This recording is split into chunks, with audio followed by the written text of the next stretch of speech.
Salut à tous et bienvenue dans cette nouvelle vidéo. Je suis ravie de vous retrouver ce vendredi comme tous les vendredis. Donc pour ceux qui ne me connaissent pas encore, moi c'est Sarah alias Mademoiselle Plume sur YouTube et pareil sur Instagram. Je vous ai aussi mis en barre d'infos mon adresse mail si vous souhaitez m'écrire, n'hésitez pas. Je prends toujours beaucoup de plaisir à répondre à vos questions ou à vos commentaires et à discuter avec vous. Aujourd'hui on se retrouve donc comme annoncé précédemment dans une vidéo où je réponds à vos questions parce que vous êtes de plus en plus nombreuses à me poser des questions. Parfois certaines questions reviennent au fur et à mesure des discussions et donc je me suis dit que c'était un petit peu l'occasion de répondre à vos questions aussi bien sur moi que sur ma façon de coudre et mon rapport à la couture et à la mode de manière générale vu que maintenant je couds toute ma garde-robe. Allez, on commence tout de suite.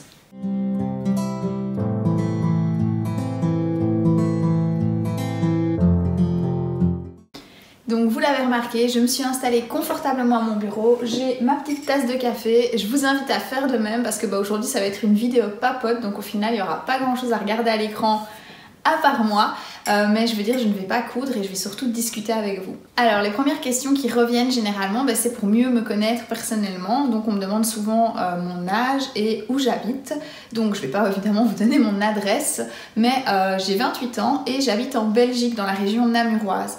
Ensuite, la deuxième question qu'on me pose aussi, c'est de savoir ce que je fais comme profession. Alors vous savez que je suis enseignante, mais c'est vrai que je n'ai jamais dit de quoi j'étais enseignante et je pense que ça va surprendre beaucoup de personnes.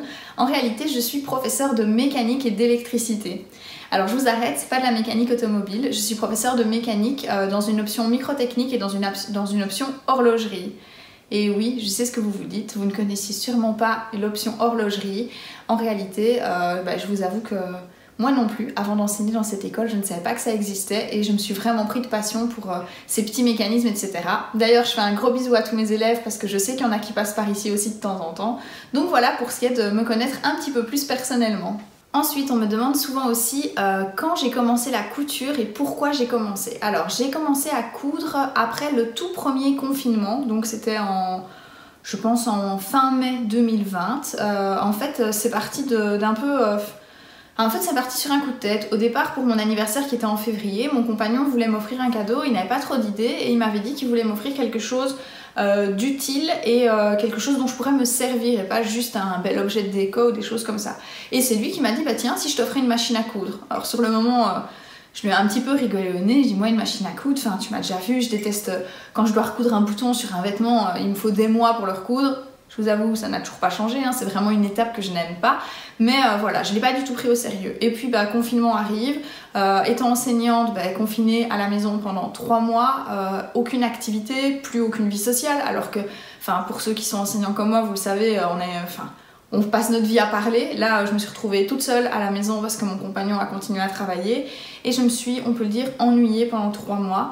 Et je regrette de ne pas avoir commencé la couture juste avant le premier confinement parce que franchement, j'imagine même pas tout ce que j'aurais pu coudre en 3 mois. Donc voilà, j'ai commencé juste après, j'ai décidé de m'acheter la machine à coudre parce que pendant le confinement justement, j'ai regardé pas mal de vidéos de youtubeuses et de youtubeuses couture. Donc c'est avec Marion Blush et avec Raphaël DVN que j'ai un petit peu découvert cet univers parce que en fait, je vais être tout à fait honnête avec vous, avant de m'intéresser à la couture, je pensais que c'était un truc réservé aux grands-mères et que c'était pas du tout quelque chose d'actuel. Donc j'avais aucune idée qu'il y avait une communauté couture aussi importante, aussi bien sur Instagram que sur YouTube. Donc voilà pour mes débuts en couture et pourquoi j'ai commencé et au final j'ai très vite accroché. Il faut savoir qu'au début je m'étais dit que j'allais faire des accessoires, que j'allais faire les ourlets de mes rideaux, des choses comme ça. Mais je vous l'ai déjà dit, j'ai cousu je pense 2 lingettes démaquillantes, 2 petits paniers, j'en ai eu marre et je suis passée directement aux vêtements. Et sur un coup de tête je me suis dit ok c'est bon, en fait j'achète plus rien, je me couds tous mes vêtements et on verra le temps que ça dure. 2 jours après, je m'achetais une robe, on va pas se mentir, mais depuis cette robe, je ne me suis acheté qu'un jeans parce que ça je ne les couds pas et 2 pulls parce que ça je ne tricote pas encore. J'aurais voulu m'y mettre cette année, mais honnêtement, avec le lancement de ma chaîne YouTube, avec le boulot, etc., j'ai pas le temps. Si je veux pouvoir continuer à coudre, à proposer du contenu intéressant pour vous aussi, parce que j'adore, j'ai vraiment pris goût à tourner des vidéos, j'ai clairement pas le temps de me mettre au tricot cette année, donc peut-être l'an prochain, on verra bien. En tout cas, d'ici là, j'achète toujours mes pulls en magasin, parce que clairement, ça, je ne sais pas les coudre et je ne sais pas encore tricoter. Alors je vais répondre aux deux questions suivantes en une. Donc la première des questions, je suis désolée, je regarde là parce que j'ai mis mon petit pense-bête. Donc la première question c'est bah tiens, qu'est-ce que la couture m'apporte? Et la deuxième c'est mon rapport à la mode, est-ce qu'il a changé? Alors oui, évidemment mon rapport à la mode a énormément changé. Je n'ai jamais été une grande consommatrice dans les magasins, je n'ai jamais fait beaucoup les magasins, ou en tout cas quand je les faisais c'était toujours très rapide, je rentrais, je faisais un petit tour, je ressortais. On m'a toujours dit que c'était agréable, en tout cas pour mon compagnon de faire les magasins avec moi parce que je vais droit au but, je regarde, hop hop hop, ça ne me plaît pas, je ressors. Mais je n'ai jamais été très dépensière. Pareil, les achats sur internet au final j'en faisais jamais, moi j'aime bien essayer les vêtements, voir comment ça tombe, etc. Mais j'étais jamais vraiment satisfaite des vêtements que j'achetais non plus parce que j'arrivais pas à trouver mon style. Et puis une chose en entraînant une autre, j'ai découvert pas mal de reportages sur la fast fashion, sur l'industrie de la mode et c'est vraiment un côté qui m'a posé de gros soucis. Et même si j'étais pas une grande consommatrice, je me suis dit que je voulais encore faire un pas en plus à ce niveau-là. Et je vais pas dire que c'est pour ça que j'ai commencé la couture, mais en tout cas quand j'ai commencé la couture et que j'ai vu que ça me plaisait, je me suis dit que c'était clairement l'occasion de me détacher complètement de cette fast fashion et de me coudre des vêtements moi-même. Alors, j'ai conscience que mes choix de tissus ne sont pas toujours éco-responsables parce que je ne m'oriente pas spécifiquement vers des tissus écologiques ou des tissus bio qui sont certifiés par un label pour la simple et bonne raison que pour l'instant, très honnêtement, je couds beaucoup, mais j'ai pas un budget démesuré, donc d'un point de vue achat de tissus, il faut que je me raisonne et j'ai tendance à aller vers des tissus qui ne sont pas chers, ça c'est clair. Donc je sais qu'il y a encore une démarche supplémentaire que je pourrais faire là-dessus. J'essaye de plus en plus de coudre aussi des tissus de seconde main, mais ici sur Namur, on n'a pas énormément de magasins de seconde main et encore moins de magasins qui proposent des tissus parce que je n'ai pas envie de prendre des vêtements et de les customiser, ça c'est pas du tout mon truc. Et donc trouver du tissu c'est compliqué, en tout cas en seconde main.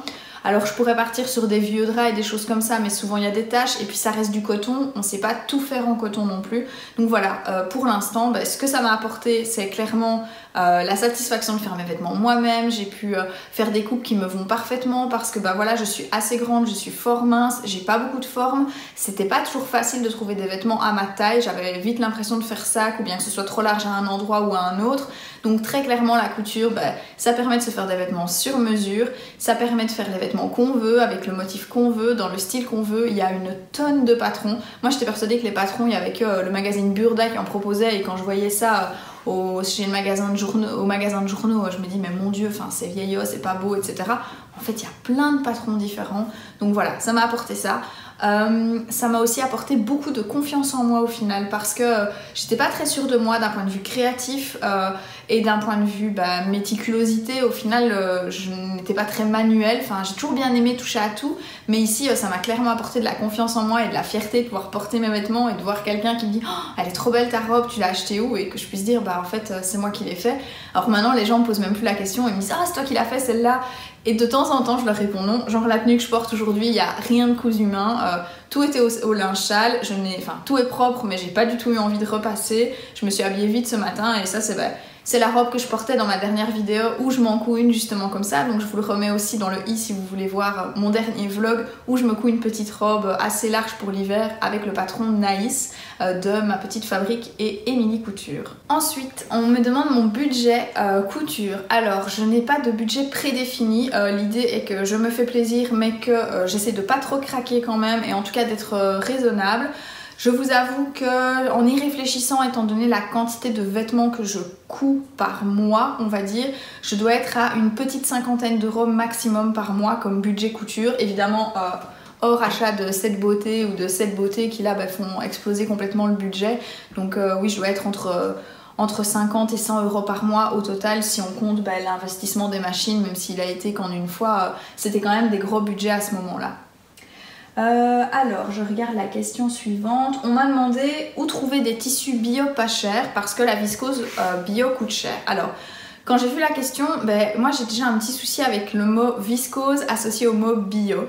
Parce que la viscose, on a toujours tendance à croire que c'est une fibre naturelle, mais en fait ce n'est pas un textile naturel la viscose. C'est un textile qu'on appelle artificiel, oui c'est ça, parce qu'il y a aussi synthétique, mais c'est encore autre chose. Donc il y a les fibres naturelles, les textiles naturels qui sont comme le lin, le coton, la laine, etc. On a les fibres et les textiles chimiques qui eux sont issus de la pétrochimie, donc du pétrole, donc c'est tous les dérivés de polyester. Et on a les textiles artificiels comme la viscose, le tencel, le lyocell, le cupro, etc. qui font tous partie de cette famille-là, qui sont donc des textiles qui en fait sont à l'origine d'une fibre naturelle, mais qui vont être traités avec des procédés chimiques pour justement les transformer. Alors, j'ai noté, parce que j'ai fait des recherches pour être sûre de ne pas vous raconter des bêtises. Donc c'est une fibre naturelle qui est traitée chimiquement avec de la soude caustique, donc ça c'est une base très très puissante, d'accord. Ensuite avec du disulfure de carbone et finalement elle est refroidie dans des bains de sulfate ou d'acide sulfurique. L'acide sulfurique, son petit nom que vous connaissez peut-être, c'est le vitriol. C'est pas un acide très sympa, d'accord, comme la plupart des acides au final. Donc en fait la viscose, rien que par son procédé de fabrication, elle ne pourrait pas être bio à peu de choses près. Alors il y a des labels qui peuvent être décernés, d'accord. Il faut toujours faire attention aussi aux labels qui sont notés sur... Enfin, surtout s'il y a des labels qui sont présents ou pas quand vous achetez un textile. Mais personnellement, de la viscose bio, je vois pas trop comment c'est possible. Donc, vous donnez des bons plans pour acheter de la viscose bio pas cher, je n'en ai pas. De la viscose, Dries+Stoffen, les coupons de Saint-Pierre, tous les sites comme ça, clairement, ils en ont et c'est à bas prix. C'est un tissu qui ne coûte pas cher en fait. Ça a été produit au départ parce que on l'appelait aussi la soie artificielle, alors que la soie coûte super cher, mais elle a un peu les mêmes propriétés, le même tombé, c'est beaucoup plus fluide que du coton. Donc voilà. Donc j'ai regardé, donc c'est très polluant parce qu'il y a les rejets toxiques de tous les produits qu'on utilise. En plus de ça, généralement c'est pas fabriqué dans des conditions top niveau humanitaire et il y a souvent beaucoup de déforestation à cause de la production de la viscose et énormément de consommation d'eau aussi. Donc moi ce que je vous conseille c'est de plutôt vous orienter si vous aimez ce type de tissu vers du lyocell ou du tencel parce qu'en fait ce sont des tissus qui sont aussi du même procédé que de la viscose au départ mais qui sont certifiés et qui sont... il y a un procédé de fabrication en fait qui fait que 99% de la soude caustique qui est utilisée par exemple est recyclée, etc. Et en plus de ça, ils font beaucoup plus attention, il peut y avoir des labels supplémentaires à ce niveau-là. Je ne vais pas rentrer plus dans les détails parce que je ne peux pas vous dire que je suis une experte. Je vous invite à aller voir les vidéos de Is No Good. Si vous ne la connaissez pas, je vous mettrai de nouveau sa chaîne en barre de description qui parle énormément de mode éthique, etc. Donc ça peut vraiment vous aider à faire un choix à ce niveau-là. Mais quand on me demande des bons plans pour trouver du tissu bio pas cher, j'ai envie de dire bio et pas cher, au final ça va pas ensemble parce que si les tissus que vous achetez sont aussi peu chers, c'est parce que généralement ils sont pas produits dans des bonnes conditions et le label qui va certifier qu'ils sont bio va d'office faire que les conditions vont devoir être meilleures. Par exemple, si vous prenez le label GOTS, qui est un des labels les plus connus au niveau du textile, c'est un label qui garantit que... Alors, soit il y a le GOTS pur et là c'est 95% de fibres naturelles dans le textile, soit il y a le GOTS et il a indiqué le pourcentage et c'est toujours un pourcentage compris entre 70% et 95%, donc 95% pour les Français, de fibres naturelles qui ont été cultivées selon l'agriculture biologique. Il faut savoir que ce label, il fait aussi attention à ce que tout ce qui est procédé de transformation du tissu ait été fait dans des bonnes conditions humaines, donc éthiques. J'ai bien dit transformation du tissu, j'ai pas dit récolte du coton. Donc là, de nouveau, c'est pas parce que c'est GOTS que ça a été récolté dans de bonnes conditions pour les travailleurs. Le label ne va pas jusque là. Et dernier point, que je ne dise pas de bêtises, ça garantit aussi que le produit fini est sans métaux lourds pour nous, donc sans plomb, sans cadmium, etc. Il faut savoir qu'il y a un deuxième label qu'on peut souvent retrouver aussi, c'est le label Ecotex Standard 100 que vous avez sûrement déjà vu passer. En fait, ce label-là, il dit juste que le tissu que vous achetez n'est pas dangereux pour vous, n'est pas nocif pour vous. Je vous avoue que pour moi ça me semblait évident, mais apparemment non, il faut un label pour pouvoir le mettre. Donc il y a plein de tissus qui ne sont pas Ecotex 100 et ça fait que ça amène quand même à se poser pas mal de questions sur la composition de nos tissus et ce qu'on va mettre en contact avec notre peau. Donc voilà, mais par définition pour moi, bio égale d'office un certain prix parce qu'il n'y a rien à faire, il y a des coûts derrière, il y a des procédés derrière qui sont différents. Donc je ne saurais pas vous donner des bons plans de tissus pas chers biologiques en tout cas. Par contre, pour ce qui est des bons plans de où j'achète mes tissus, parce que je vous ai dit, honnêtement, je ne m'oriente pas toujours vers des tissus biologiques. Il y a donc le site Les Coupons de Saint-Pierre où j'achète énormément de mes tissus. Il y a aussi le site Dries+Stoffen. Récemment, j'ai découvert le site The Fabric Baron qui propose des méga box. Je vous remets le lien ici si vous voulez voir la vidéo où je déballe une méga box surprise. Je pense que je vais craquer pour la winter box parce que là ils n'arrêtent pas de mettre des stories avec les lainages qui sont dedans et quand il y en a 4 sur 5 qui me plaisent, je me dis c'est dur de résister. Mais honnêtement, on m'a aussi demandé mon stock de tissu, la taille qu'il avait, j'ai envie de dire. Alors la taille qu'il a, mon stock de tissu, honnêtement jusque là ça rentrait dans une commode avec seulement 2 tiroirs, donc les commodes Malm de chez Ikea. Sauf que j'ai craqué pour la méga box et que j'ai aussi reçu plein de tissus parce que j'ai gagné un concours. Ça sera d'ailleurs l'objet de ma vidéo de la semaine prochaine, je vous le dis déjà, et je pense que je vous l'avais déjà dit la semaine dernière. Je ferai une vidéo haul où je vous présente les patrons que j'ai reçus et les tissus que j'ai reçus parce que franchement j'ai été super gâtée. Donc au niveau du stock de tissus, j'aurais dit jusque là, je vais pas dire minimaliste mais raisonnable. Là on se rapproche quand même de l'indécent plus que du raisonnable, donc il est temps que je couse un peu plus et que j'achète un peu moins de tissu. Alors, débutante en couture, je n'ose pas me lancer dans les vêtements. As-tu des patrons à me conseiller? Alors oui, j'ai des patrons à conseiller. Il y a déjà une marque que je recommande les yeux fermés, même si je n'ai testé que 2 ou 3 de leurs patrons. Très clairement, les explications sont vraiment qualitatives et elle a à cœur de vous faire comprendre toutes les explications. C'est la marque Atelier des Premières. Donc il y a la blouse Laura que j'ai cousue dedans. Qu'est-ce que j'ai cousu d'autre? J'ai un trou. Il y a le t-shirt Marion, donc je vous mettrai des incrustations ici des 2 patrons dont je vous parle. Très clairement cette marque là, ma maman va commencer à coudre des vêtements très prochainement. Je lui ai conseillé de partir sur ce patron là, la blouse Laura pour commencer parce qu'il est hyper simple. Après je vous conseille aussi d'aller voir ma vidéo avec les 9 patrons pour progresser parce que c'est quand même pas mal de patrons pour débutants ou en tout cas des patrons qui sont bien expliqués pour justement améliorer ses techniques et progresser de manière progressive, j'ai envie de dire, mais je me répète. Et il y a aussi la vidéo 10 erreurs à éviter en couture que j'ai tournée il n'y a pas longtemps. Alors c'est pas vraiment pour les erreurs que je vous recommande d'aller la voir si vous êtes débutante, quoique, mais c'est surtout parce que pour moi le principal quand vous êtes débutante c'est de ne pas avoir peur et d'oser vous lancer. C'était la 10e erreur dont je parlais dans la vidéo, je vous disais voilà, osez essayer, osez vous lancer, faites-vous confiance, ne vous sous-estimez pas, et ça c'est vraiment le meilleur conseil que je peux vous donner. Est-ce que vous allez vous planter? Peut-être, mais en tout cas vous aurez appris des choses et très honnêtement moi il n'y a que 1 ou 2 vêtements qui sont complètement importables ou irrattrapables dans ce que j'ai fait, donc si vous êtes patient, si vous avez à cœur de bien faire, que vous suivez les étapes et que vous posez des questions à des copines, à des instagrammeuses, à des youtubeuses, si vous avez des questions, n'hésitez pas à le faire et lancez-vous. Je pense qu'il y a 99 chances sur 100 pour que vous soyez ravis de vous être lancé, et même si c'est pas parfait, vous serez super fiers de vous pour une première réalisation de vêtements. On m'a aussi posé des questions par rapport à cette jolie petite bête là, donc ma surjeteuse. Alors, est-ce que c'est indispensable ou pas d'avoir une surjeteuse quand on coud des vêtements? Non, mais je m'explique. Pour moi, c'est pas indispensable d'avoir une surjeteuse dans le sens où il y a soit le point zigzag de la machine à coudre qu'on peut utiliser pour justement surfiler les bords du tissu. On peut aussi décider de travailler sur des coutures anglaises. Donc là, en fait, la couture est prise en sandwich dans l'autre couture, je vais dire. Donc au final, il n'y a pas de bord franc qui est apparent, ce sont des finitions très propres. On peut aussi décider de ganser son tissu, ses finitions. Donc en fait, quand on ganse les coutures, en gros, on va poser un biais tout autour du bord franc qui dépasse de la couture. Donc au final, c'est une finition hyper propre aussi. Et on peut aussi tout simplement fonctionner avec des doublures. Les vêtements qui sont doublés, la plupart du temps, à moins que ce soit un tissu qui s'effiloche vraiment énormément, c'est pas nécessaire de surjeter ces pièces. Alors, donc ça c'est la partie non. Et la partie mais, très honnêtement, maintenant que j'en ai une, pour coudre mes vêtements, je ne pourrais plus m'en passer. Parce que les finitions sont vraiment nickel, parce que c'est beaucoup plus rapide d'un point de vue finition que de faire un point zigzag en plus de ça. Ça dure mieux dans le temps, je trouve.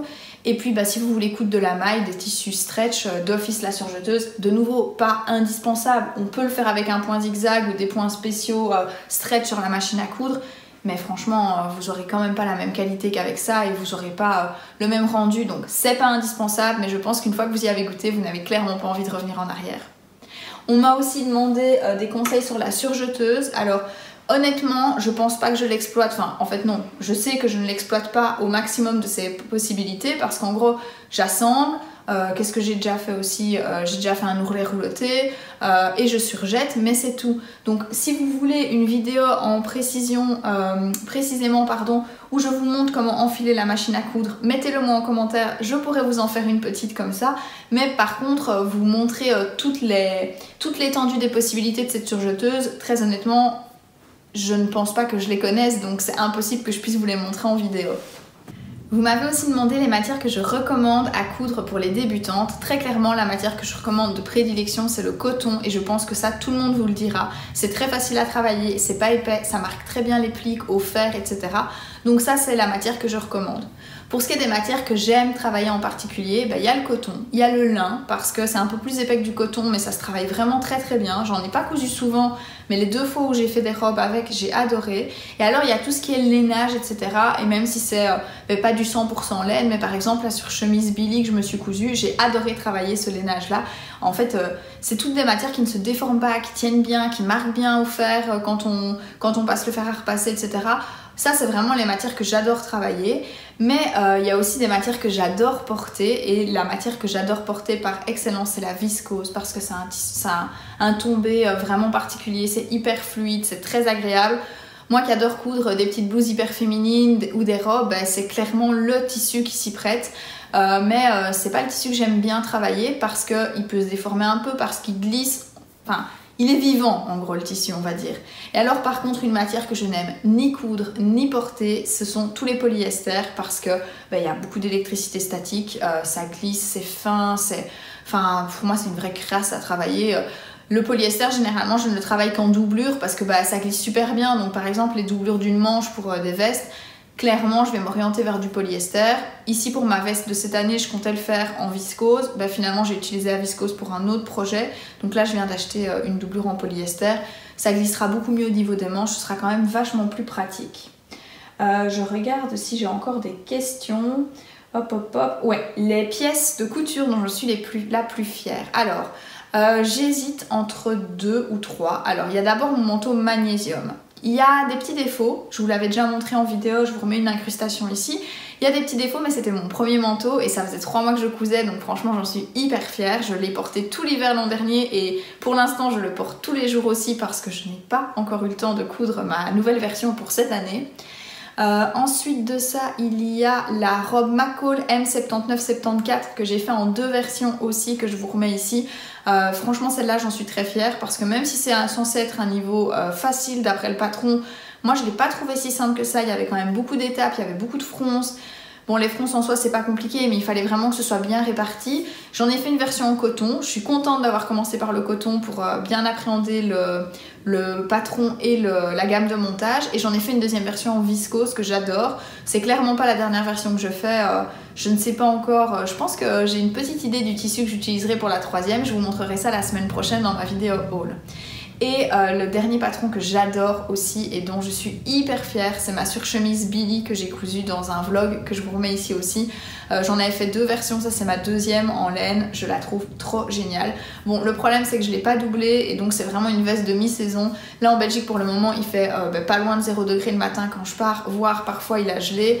Donc je ne la mets plus, je mets vraiment mon manteau d'hiver, mais voilà, je la porterai sûrement au printemps, donc j'ai trop hâte de pouvoir la ressortir de mon placard. Et pour terminer, on me demande ce que je fais de mes chutes de tissu. Alors, pour être tout à fait honnête, je n'en fais pas grand chose pour l'instant. Si, dans le sens où tout ce qui est vraiment tout petit bout de tissu, vous savez, que vous recoupez, etc., toutes les toutes petites chutes, je les jette. Au début, je les gardais dans un petit pochon en me disant « Ah, ça me servira pour faire du rembourrage ». Je coupe pas d'accessoires, je fais pas de coussin, donc ça ne me sert jamais pour faire du rembourrage. Donc au bout d'un moment, je les ai jetés parce que je commençais à avoir un énorme sac et ça prenait de la place sans que j'en fasse rien. À part mon chat qui rentrait dedans, qui foutait le bazar, qui en étalait partout dans la maison parce que ça collait à ses poils, ça la suivait partout. Donc maintenant je les jette. Pour ce qui est des chutes de tissu, généralement j'essaye soit si c'est possible de trouver un autre patron qui rentre dans ma chute si j'ai un peu plus d'1 mètre.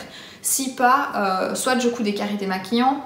Mais bon, là je commence à avoir un stock certain, donc même si à mon avis je vais faire des petits cadeaux pour mes amis et pour ma famille pour les fêtes avec, soit des petits accessoires. Je donne aussi parfois les chutes à ma maman quand il y a quand même un beau morceau pour qu'elle puisse s'entraîner, qu'elle puisse découvrir d'autres tissus vu qu'elle débute en couture. Et alors, qu'est-ce que je fais d'autre aussi? Des sous-vêtements, quand c'est des chutes en jersey par exemple ou même en coton. Maintenant je me fais des culottes en coton toutes simples aussi avec un élastique, donc elles sont un petit peu, j'allais dire avec des froufrous mais c'est pas très français. Ou alors je couds aussi des accessoires pour bébé, j'en avais fait dans une de mes vidéos. Bon, j'en couds pas souvent parce que j'ai pas vraiment de bébé autour de moi, mais très clairement c'est un truc qu'on peut coudre avec les chutes. D'ici quelques semaines, voire quelques mois, il y aura peut-être une vidéo sur ma chaîne qui sortira où je couds mes chutes le jour où je serai motivée. Mais c'est pas la couture qui me fait rêver pour l'instant et j'ai déjà pas suffisamment de temps pour coudre tous les projets que je veux coudre. Donc la couture des chutes, ce sera pour plus tard. Et bien voilà, on arrive à la fin de cette vidéo. Je ne sais pas du tout si elle a été longue ou pas au final parce que j'ai pas du tout réfléchi à ce que je pouvais dire. Évidemment, je la filme en plusieurs prises, donc je sais pas du tout ce que ça donne. J'espère que ça vous a plu, j'espère que ce format de vidéo vous plaît aussi, même si c'est beaucoup plus blabla que d'habitude. Et j'espère aussi que j'ai répondu à toutes vos questions, que je n'ai oublié personne. N'hésitez pas à me dire en commentaire ce que vous en avez pensé et si ce genre de vidéo vous plaît ou je ne fais que parler au final ou si vous préférez me voir derrière ma machine à coudre. Très honnêtement, moi j'adore les vidéos vlog où je vous emmène avec moi, même si elles prennent du temps à tourner. La vidéo de la semaine prochaine, je vous l'ai dit, ce sera un haul et à mon avis la semaine d'après ce sera un bilan couture, mais pour ça va falloir que je m'active parce que j'ai pas cousu énormément de grosses pièces ici pendant ce dernier mois, donc il va falloir que je m'y mette. En tout cas, j'étais super contente de vous retrouver. Je m'excuse d'avance pour ma voix parce que je sens qu'elle commence à partir un petit peu. C'est la saison des rhumes, des angines, etc. Je sais que la voix c'est mon point faible quand je suis fatiguée. Là j'ai fait un gros effort de maquillage sur la vidéo pour que vous ne voyez pas ma tête de déterrée. Mais voilà, je m'excuse si ma voix n'est pas terrible et si ma tête n'est pas terrible non plus aujourd'hui. Allez, sur ce, je vous souhaite une super bonne semaine et je vous dis à vendredi prochain dans une nouvelle vidéo. Salut!